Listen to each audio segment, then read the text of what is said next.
I want to switch gears just a little bit and go back all the way to 2012. Okay.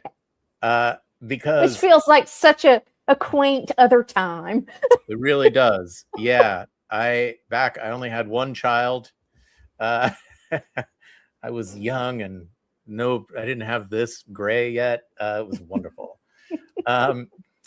So in 2012, the CEO of Chick-fil-A, Cathy, opposed same-sex marriage, and said, when asked about it, he was like, guilty as charged. Yeah, I oppose it. And he warned that the nation is inviting God's judgment, which is something we hear a lot on this show.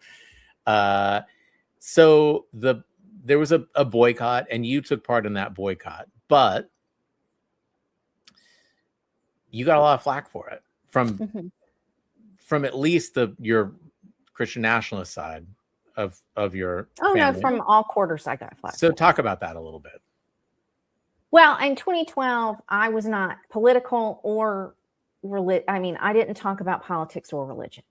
Yeah. I had been involved in the Republican Party because I had been a Christian nationalist. I quit all that. I didn't want to have anything to do with any of that. I didn't want to relive it. I didn't want to debate it. I didn't want to have, So I saw this happening on Facebook where, the head of Chick-fil-A said this, and, I loved a Chick-fil-A chicken biscuit and would go out of my way.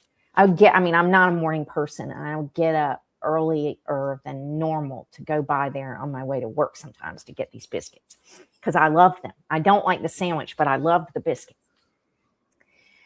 So, I was sad because I was going to lose something that I really enjoyed. It was an indulgence that I would allow myself occasionally. Yeah. But, I saw all these people on Facebook, the LGBTQ community went to Chick-fil-A's in their area and picketed and screamed at people and, dressed in drag and made out in front of people sitting in line while they were waiting to get their waffle fries and all this kind of stuff. And I understand the impulse to do things like that. But having come from a Christian nationalist background, I was in groups who were doing that going, please don't do that because you're just radicalizing them more. The worst thing to do is get in their faces and lecture them and parade your life in front of them and try to, force them to accept something they will never accept. They're just going to get more radicalized by this. Please don't do that. I'm boycotting. I'm never eating a Chick-fil-A chicken biscuit again, which all my white Christian nationalist people were like, well, you're an asshole and we hate you. But then the LGBTQ community were also like, well, you're not being an ally because you're telling us not to be ourselves, which was not what I was clumsily trying to, just say, if you keep doing this, it's going to radicalize these people and it's going to have a bad outcome someday. And we're seeing that now. Yeah. And so, and I was just a pariah everywhere and quit talking on Facebook for a while because anytime I raised my head, somebody was mad at me from one side or the other.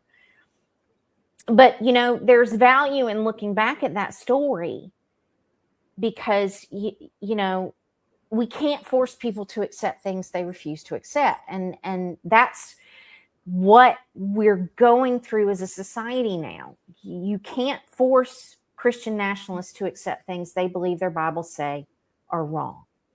And we've spent time trying to force them to do that. And this is the backlash to that. It has further radicalized them. It has caused them to organize. It has caused them to say, we're going to take over the country and we're going to force you to accept things you don't want to accept and see how you like it. And, so it's not a good system of governing either way. We've got to come up with a different way than just beating each other with the same stick. Yeah.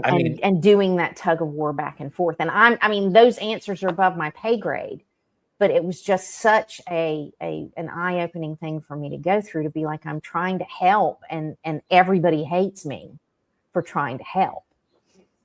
Yeah, right. I mean, we've talked a lot about boycott on this show as well. And, you know, you're at one point, you were like, if you're still buying on Amazon, what are you even doing? You know, if you're supporting the oligarchs who want to ruin your life, then that is on you. And I think that all of this stuff needs to get called out, but we need to be really strategic about this, right? Yeah. And yeah. it's like, we don't need them to like us or to agree with us. We just need them to not have power. Right. And the only way out of this now is to take their power. And they're drunk on their power. So they're overstepping right, left, and center, which is good for us. But, you know, we have to take away their power.